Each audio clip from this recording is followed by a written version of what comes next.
Jacques Chirac pour le 6e anniversaire de la création du RPR, il faut mettre de l'ordre dans la Maison France. Pierre Mauroy défend sa politique de rigueur, nous tiendrons tous nos engagements. Et puis la libération du poète sud-africain Bretten Breitenbach qui doit arriver dans 2 heures à Paris. Mesdames, Messieurs, bonsoir. Avant de développer tous ces titres, une information que nous avons apprise en fin d'après-midi, une grave avalanche à Val d'Isère. Les sauveteurs craignent qu'elle ait fait plusieurs victimes. Pour l'instant, on ne parle que d'un mort. Une nouvelle fois, ce sont des skieurs qui descendaient hors des pistes balisées et qui ont été balayés par une plaque de neige qui venait de se détacher. C'est le premier accident grave d'une saison d'hiver qui vient tout juste de s'ouvrir. Dominique Thiers a joint un sauveteur par téléphone. Eh bien, l'avalanche s'est déclenchée sur un secteur que l'on appelle Cugnaille, qui se trouve entre 2007 et 2800 mètres d'altitude, au-dessus de la tête de Solèze, et cela s'est passé autour de 14h30.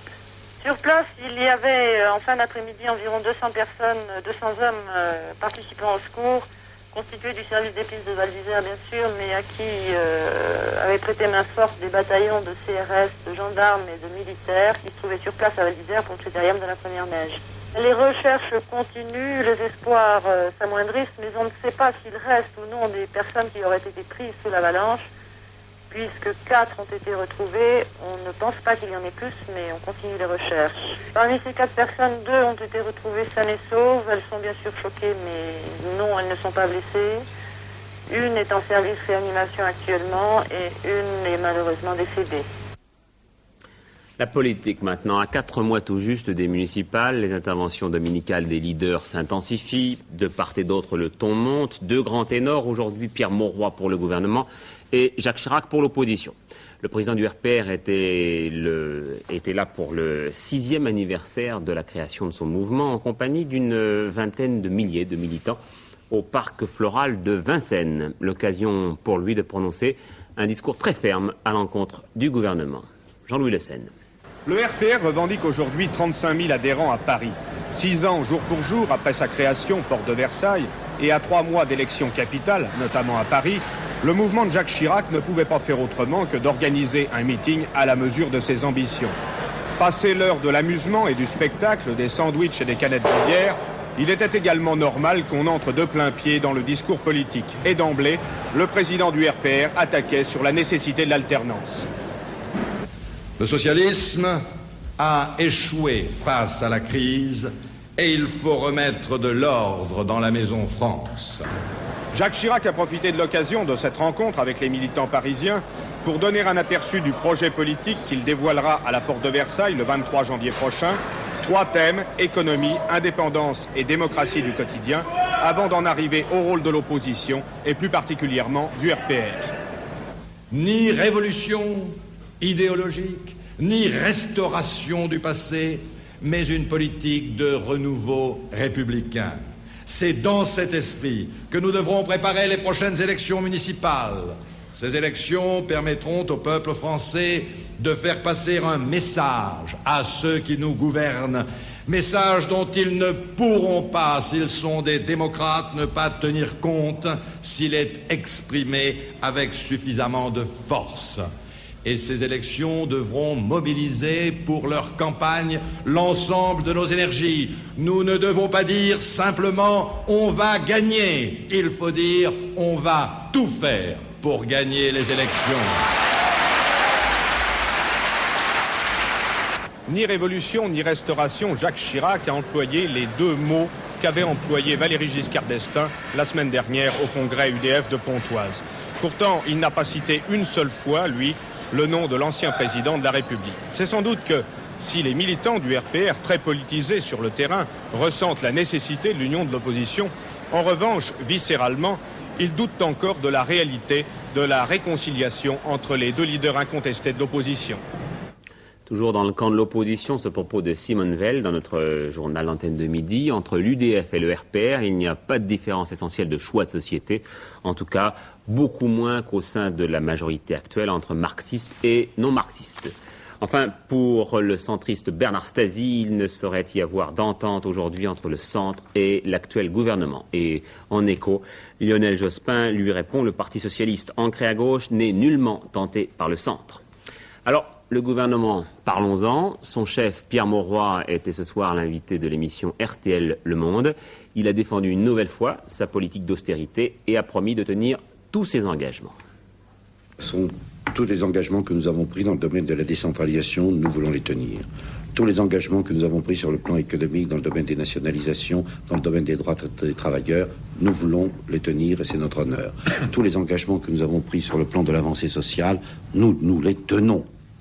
Alors, le domaine qui est en discussion, le domaine d'ailleurs où s'applique la rigueur, c'est justement la vie économique, c'est la vie de tous les jours, c'est la vie, la propre vie du pays, au milieu de l'Europe et au milieu de la vie économique du monde.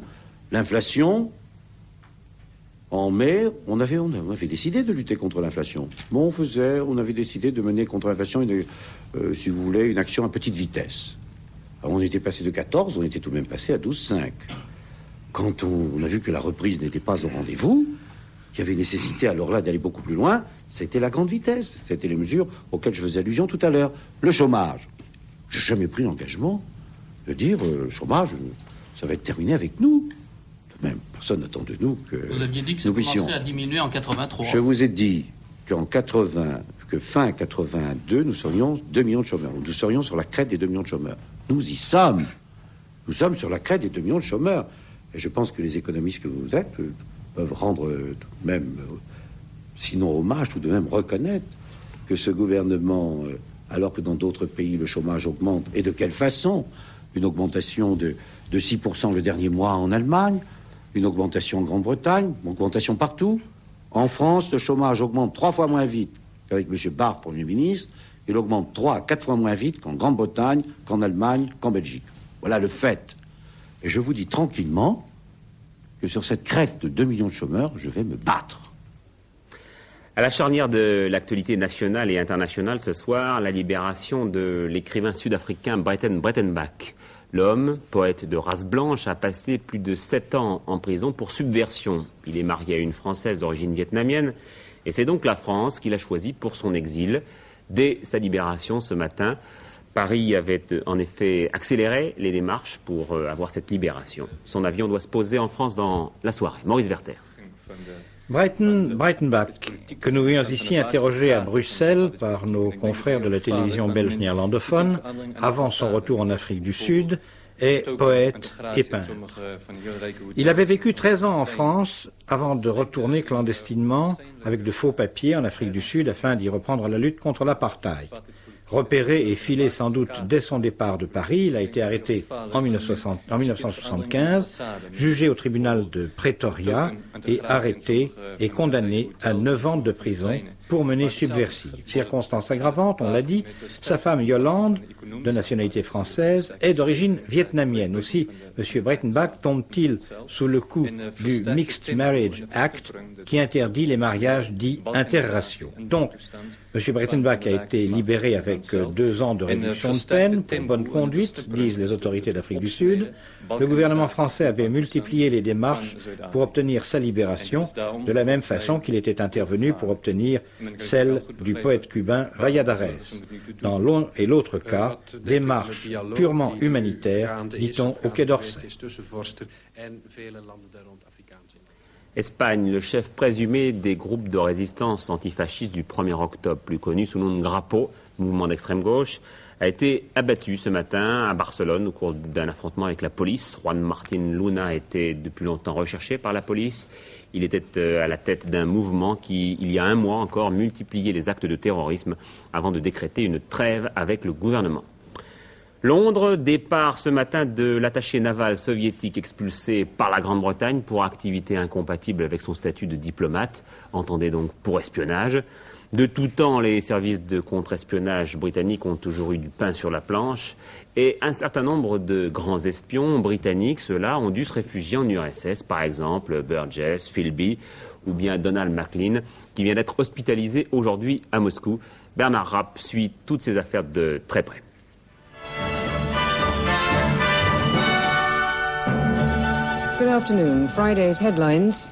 Le Foreign Office a confirmé qu'il avait demandé le départ de l'attaché naval de l'ambassade soviétique. Il est soupçonné d'espionnage.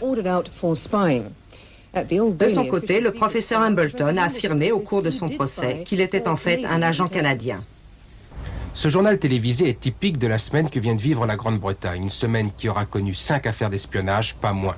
C'est d'abord un sous-officier qui aurait livré des secrets sur les troupes britanniques. C'est ensuite ce professeur d'université accusé d'avoir travaillé pendant 30 ans pour les soviétiques et qui affirme qu'il travaillait en fait pour les Canadiens et pour les Français. C'est encore cette diplomate britannique qui s'est livrée à des confidences sur l'oreiller alors qu'elle était en poste en Israël. C'est enfin l'expulsion d'un diplomate soviétique et les négligences coupables reprochées au fils d'un ancien ministre de Sa Majesté. Peu de choses en vérité comparées à l'affaire Prime, cet employé du centre d'écoute le plus sophistiqué d'Europe, qui a avoué lors de son procès il y a 5 semaines qu'il avait travaillé pour les soviétiques alors qu'il occupait un poste clé. Et c'est un fait, depuis la fin de la guerre, les affaires d'espionnage se succèdent en Grande-Bretagne à un rythme qui va aujourd'hui en s'accélérant. Un peu comme si la Grande-Bretagne était un terrain d'élection pour la bataille que se livrent les services secrets de l'Est et de l'Ouest. Bien sûr, en Angleterre, on travaille très près avec les Américains sur la sécurité de l'Ouest. Et on partage actuellement le service de sécurité avec les Américains. Donc, les Soviétiques s'intéressent vivement dans l'espionnage en Angleterre, plus que dans les autres pays européens. Et deuxième chose, c'était certainement vrai que pendant les années 30, nous avons eu à l'université de Cambridge particulièrement plusieurs jeunes gens, très brillants d'ailleurs, qui ont flirté avec les idées du communisme. Et à partir de ce moment-là, on a eu dans l'établissement même en Grande-Bretagne, les gens comme Philby, Burgess, McLean et Blunt, directeur de la service du tableau de la reine, qui était actuellement un espion pour les raisons idéologiques. Mais c'était il y a 35 ans. Oui, mais quand même, ça restait pendant certainement jusqu'à les années 60. Et on se demande toujours s'il y a toujours les gens de cette genre-là. Cette question, bien sûr, chacun se la pose en Grande-Bretagne. Comment en effet expliquer qu'après tant de scandales, les services secrets britanniques demeurent aujourd'hui encore si perméables aux agents des puissances adverses? Une situation qui provoque la fureur des députés, bien sûr, mais crée aussi un malaise dans le public pour lequel les affaires d'espionnage sont maintenant des faits divers comme les autres. Et pour glisser un peu d'optimisme au milieu de nos informations souvent graves et en restant en URSS, sachez qu'un petit garçon de 12 ans, Kostas Sliavin, vient de rentrer à la faculté de médecine après avoir brillamment terminé ses études secondaires en Asie centrale. Il paraît qu'à l'époque où ses petits camarades jouaient tranquillement aux billes, eh bien Kostas, lui, lisait un ouvrage sur la génétique moléculaire. Fin du voyage de Ronald Reagan en Amérique latine. Le président américain est rentré la nuit dernière à Washington au terme de 5 jours de voyage sans résultat majeur. Les journalistes qui le suivaient dans un autre appareil ont eu de leur côté, vous le voyez, quelques frayeurs. Voici d'abord comment ils ont vécu leur atterrissage délicat de l'intérieur. Et voici comment leurs confrères qui étaient au sol ont vécu la scène. Un des 2 trains d'atterrissage était en panne, donc l'avion a atterri, vous le voyez, sur une patte seulement. Et au terme de cet atterrissage qui n'en finissait plus, un réacteur a touché la piste, en flammes, mais finalement, vous allez voir, plus de peur que de mal.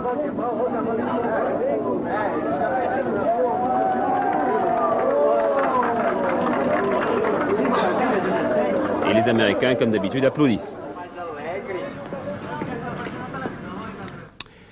Peut-être la fin des soirées d'angoisse pour les habitants de Gennevilliers dans les Hauts-de-Seine. Depuis 2 mois, une série de meurtres avec des similitudes troublantes. 6 en tout dans la ville. Et voilà qu'on a inculpé hier soir un ouvrier marocain de 39 ans pour le premier d'entre eux. L'homme qui nie tout n'est que suspect, bien sûr, mais certaines preuves sont accablantes. Lucie Soboul. Le quartier des Grésillons à Gennevilliers, une cité des Hauts-de-Seine autour de briques rouges où les travailleurs immigrés sont nombreux. Une cité où personne ne voit rien, n'entend rien, mais où depuis 2 mois, 5 meurtres ont été commis. Les victimes sont toutes maghrébines, sauf une. Elles ont toutes été assassinées de la même façon, le crâne défoncé par une barre de fer. Chaque fois, c'est le vol qui semble avoir été le mobile du crime. Un 6e assassinat, identique au précédent, a également été commis à Bondy. Les 2 premiers crimes n'avaient pas particulièrement attiré l'attention des policiers, Mais la répétition et la similitude des meurtres décident la brigade criminelle à ouvrir une enquête. Celle-ci abandonne rapidement la piste de crimes à caractère raciste et interpelle vendredi un suspect sérieux, un Marocain d'une trentaine d'années. Malgré cela, à Gennevilliers, le climat devient très tendu. L'Association des travailleurs marocains en France appelait cet après-midi à une manifestation afin que la police n'écarte pas l'hypothèse de crime raciste.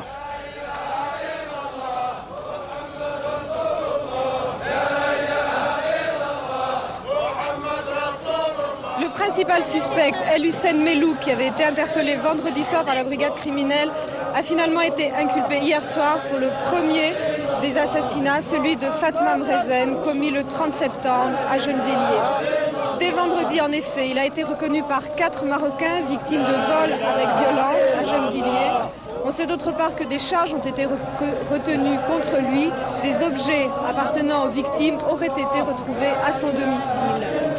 Mais s'il a été effectivement reconnu coupable du premier meurtre, le doute continue à planer quant à sa responsabilité dans les 5 autres meurtres. Aux questions des enquêteurs, il répond par des phrases incohérentes ou bien reste dans un silence obstiné.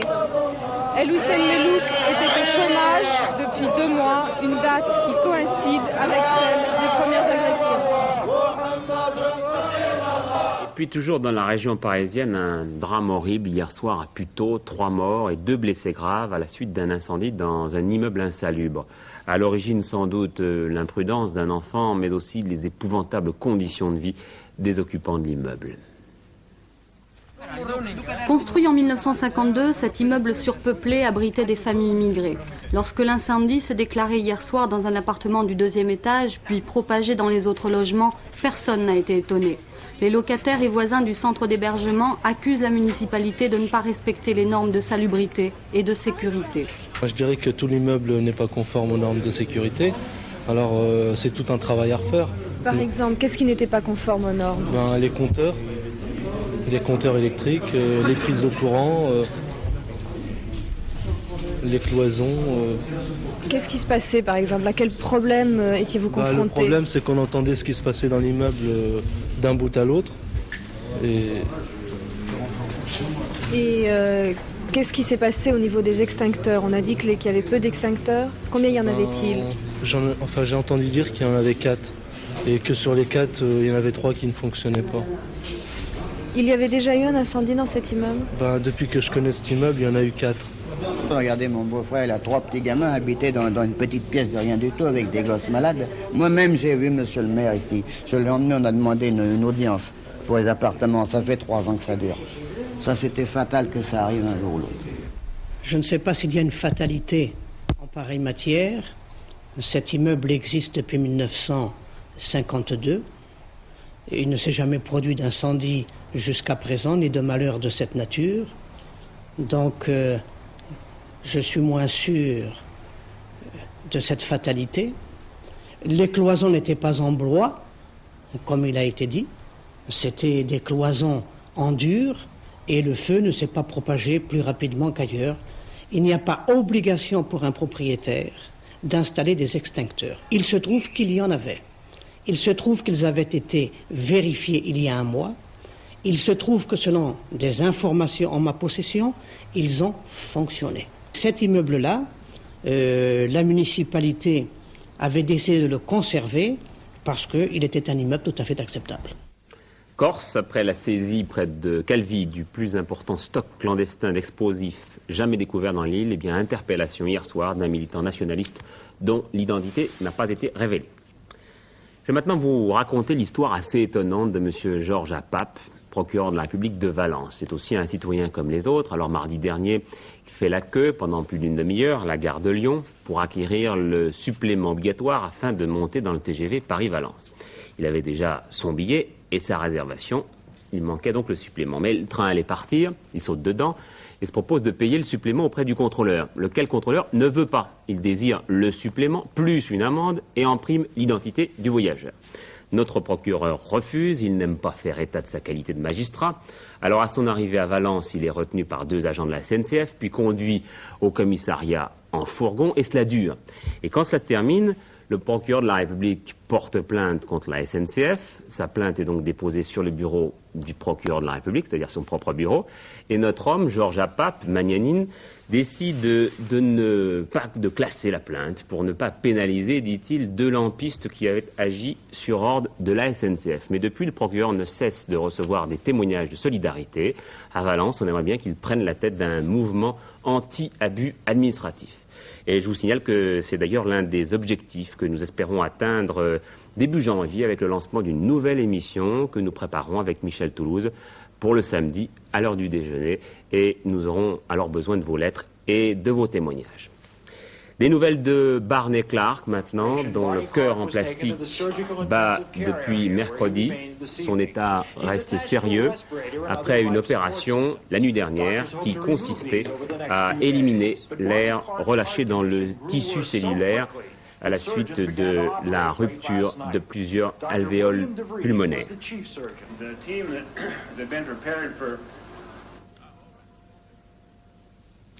Et maintenant, une réussite de l'industrie française cette semaine, la signature d'un énorme contrat avec la Jordanie pour construire là-bas la plus grande usine d'engrais au monde. C'est un contrat record pour la modeste somme de 2 milliards de francs. Une enquête sur place de Roselyne Koskas et Gilbert Désert, au sud de la Jordanie, c'est Aqaba.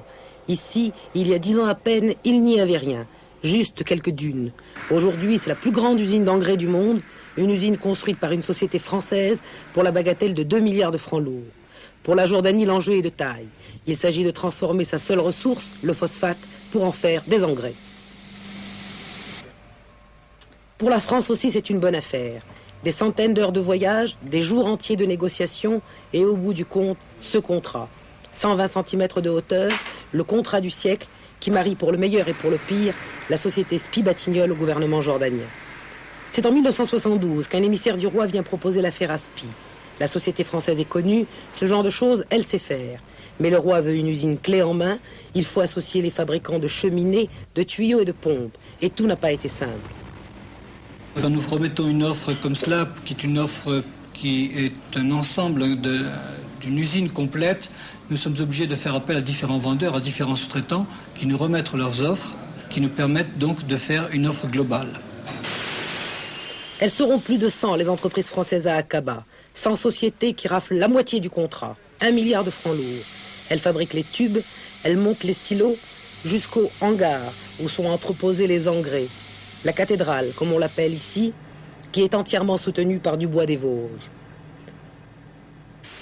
Le cœur de l'usine, le filtre, est aussi un procédé d'une société française. Comme la salle de contrôle, comme la quasi-totalité de l'encadrement. Le reste de la main-d'œuvre est, comme souvent dans ces pays, indienne ou pakistanaise.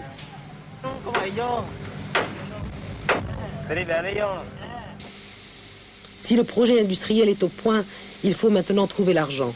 Nous sommes en 1975, en plein choc pétrolier, et l'affaire est difficile. C'est le roi lui-même qui va se charger de trouver les fonds. Naturellement, il se tourne vers les pays du Golfe. Ils lui fourniront tout ce qu'il demande. La France, elle, fournit presque toutes les techniques. Une coopération qui satisfait Hussein de Jordanie. C'est un exemple de bonne coopération entre la France et la Jordanie. Ce n'est qu'un début. Je souhaite vraiment qu'à l'avenir, nous fassions beaucoup plus d'efforts pour améliorer nos relations. Des contrats, il pourrait en jaillir d'autres entre la France et la Jordanie. On parle de 600 millions de francs pour le téléphone et la construction à Amman de supermarchés. Confirmation de ce que nous laissait entendre hier Victor Vraman, un troisième diplomate bulgare a été accusé de complicité dans l'attentat commis contre le pape en mai 81. C'est ce qu'annonce l'agence italienne ANSA. Il semble que le diplomate soit déjà reparti en Bulgarie. À la limite du sport et du fait divers, l'Assemblée générale de l'AS Saint-Étienne on a failli en venir au coup. Roger Rocher a entamé un début de pugilat avec un de ses accusateurs qui évoquait la faillite de son entreprise personnelle. Cela dit, il n'est pas du tout impossible que les amis de Roger Rocher récupèrent les 13 sièges à pourvoir au conseil d'administration de l'association sportive. Je vous rappelle qu'en jeu à 13, l'Australie a remporté le premier de ses 2 test matchs contre l'équipe de France en la battant 15-9. Et puis qu'en hippisme, il fallait jouer le 17, le 7 et le 3 pour empocher le tiercé du jour à Auteuil. Les rapports que vous voyez s'inscrire sur l'écran sont extrêmement satisfaisants pour les parieurs. Plus de 57 000 francs dans l'ordre et plus de 10 000 francs dans un ordre différent, pour 5 francs. Enfin, en ski, pour la première séance des essais du critérium de la première neige, qui se disputera mardi à Val d'Isère, c'est la Française Marie-Cécile Gros-Gaudenier qui a réalisé la meilleure performance. Brigitte Duhauchel fait le point sur le moral des troupes à l'approche de cette saison d'hiver. Rendez-vous à Val d'Isère avec le critérium de la première neige qui se déroule du 3 au 11 décembre. Mardi, ouverture des compétitions avec la descente dames. La grande favorite de cette épreuve est Marie-Cécile Gros-Gaudenier, 22 ans, championne de France et vainqueur de la Coupe du Monde de descente. Du cran, il faut en avoir lorsque l'on sait que ces jeunes femmes atteignent des pointes de vitesse de 130 km/h. Comment vous trouvez la descente là? Bien, elle est assez rapide. La neige est dure et sur le mur d'arrivée, il y a pas mal de vaguelettes qui secouent. Sinon, tout le long, elle est très bien préparée et elle est bien, j'aime bien. Il y a assez de neige? C'est juste, mais enfin, comme elle est dure, ça bouge pas beaucoup. Alors ça va. Facile ou difficile comme parcours? Des passages techniques, assez rapides, mais pas très... Enfin, elle fait pas très peur, quoi, elle impressionne pas. Les vedettes du ski féminin étaient là, Perrine Pellen, Fabienne Serra et Mayer Prohl. Une descente se calcule au centimètre près. Une faute de quart peut les envoyer à tout moment voler dans les filets. Les 9 descendeuses françaises sont parties des 30 premières mondiales et la lutte sera serrée avec des rivales telles que l'américaine Nelson, Agostini l'italienne et sans oublier les canadiennes.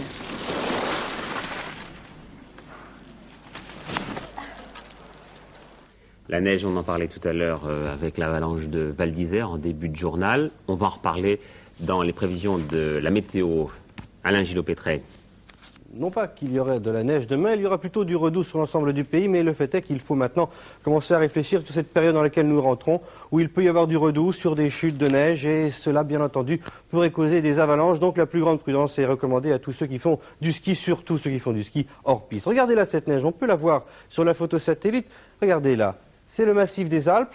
Il ne s'agit pas de nuages, il s'agit de la neige, et les Pyrénées, on voit sous mon trait, et je m'excuse, mais je ne savais pas que je parlerais de la neige ce soir. Donc ici, on voit de la neige sur les Pyrénées aussi. Le redoux demain, en effet, car cette zone humide va pénétrer sur le pays et se situera à peu près ici, demain, en milieu de journée. En détail sur notre carte maintenant, pour mieux. Rendez-vous à Val d'Isère avec le critérium de la première neige qui se déroule du 3 au 11 décembre. Mardi, ouverture des compétitions avec la descente dames. La grande favorite de cette épreuve est Marie-Cécile Gros-Gaudenier, 22 ans, championne de France et vainqueur de la Coupe du Monde de descente.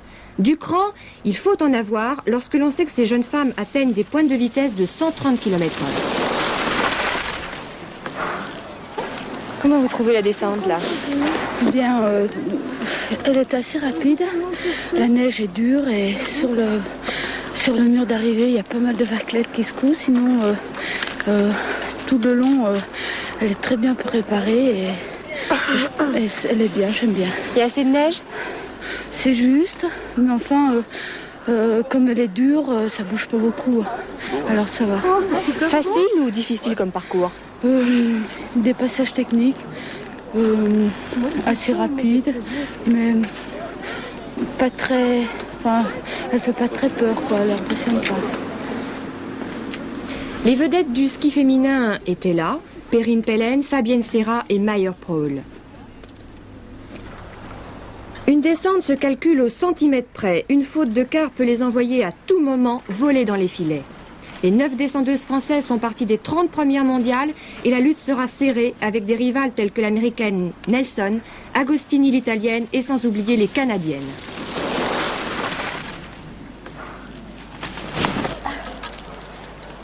La neige, on en parlait tout à l'heure avec l'avalanche de Val d'Isère en début de journal. On va en reparler dans les prévisions de la météo.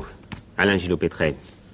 Non pas qu'il y aurait de la neige demain, il y aura plutôt du redoux sur l'ensemble du pays, mais le fait est qu'il faut maintenant commencer à réfléchir sur cette période dans laquelle nous rentrons, où il peut y avoir du redoux sur des chutes de neige, et cela, bien entendu, pourrait causer des avalanches. Donc la plus grande prudence est recommandée à tous ceux qui font du ski, surtout ceux qui font du ski hors piste. Regardez là cette neige, on peut la voir sur la photo satellite. Regardez là, c'est le massif des Alpes. Il ne s'agit pas de nuages, il s'agit de la neige, et les Pyrénées, on voit sous mon trait, et je m'excuse, mais je ne savais pas que je parlerais de la neige ce soir. Donc ici, on voit de la neige sur les Pyrénées aussi. Le redoux demain en effet, car cette zone humide va pénétrer sur le pays et se situera à peu près ici demain en milieu de journée. En détail sur notre carte maintenant, pour mieux situer cette pluie modérée, il s'agit plutôt d'une zone d'humidité, se situera donc, barrera la France en deux, de l'Atlantique au nord-est en passant par le bassin parisien. Ensuite, c'est un ciel plutôt variable avec bien peu d'éclaircies et beaucoup de nuages, des averses résiduelles. De l'Aquitaine au Massif central et au Jura, le matin, attention, des brouillards localement givrants et l'après-midi, de nouveau un ciel variable, des éclaircies mais aussi beaucoup de nuages, mais pas encore d'averses, plutôt des petites bruines. En revanche, sur la Méditerranée, de beaux nuages blancs enfin très peu de nuages blancs et beaucoup de soleil toute la journée. Les températures, quant à elles, sont en hausse. C'est donc un certain redoux, surtout à l'ouest. 11 à Brest, 12 à Rennes, 11 à Nantes, 11 à Bordeaux. Et le maximum, 17 degrés en Corse. Ce n'est pas mal du tout. Le minimum, c'est encore sur l'est, 5 à 7 degrés. Demain, c'est le lundi 6 décembre. On entame une nouvelle semaine, une des dernières de l'année. 1 minute de soleil en moins. Levé 8h30, couché 16h53. Et on fêtera les Nicolas. Voilà, Saint-Nicolas, puis ce sera aussi un petit peu la Saint-Noël avec le premier journal de 12h45 qui vous sera présenté par Noël Mamère qui désormais officie en alternance avec Daniel Bilalian. Auparavant, à 23h15, Hervé Claude vous aura rappelé les grands titres de l'actualité de ce dimanche. Je vous les rappelle. Quant à moi, Jacques Chirac, pour le 6e anniversaire de la création du RPR, il faut mettre de l'ordre dans la Maison France. Pierre Mauroy défend sa politique de rigueur sur l'émission RTL Le Monde. Nous tiendrons tous nos engagements, dit-il. La libération du poète sud-africain Bretten Brettenbach qui doit arriver dans quelques heures à Paris. Enfin, cette avalanche de Val d'Isère, pour l'instant, un mort, un blessé, mais les recherches se poursuivent. J'aurai le plaisir de vous retrouver demain à 20h. Bonne soirée à tous.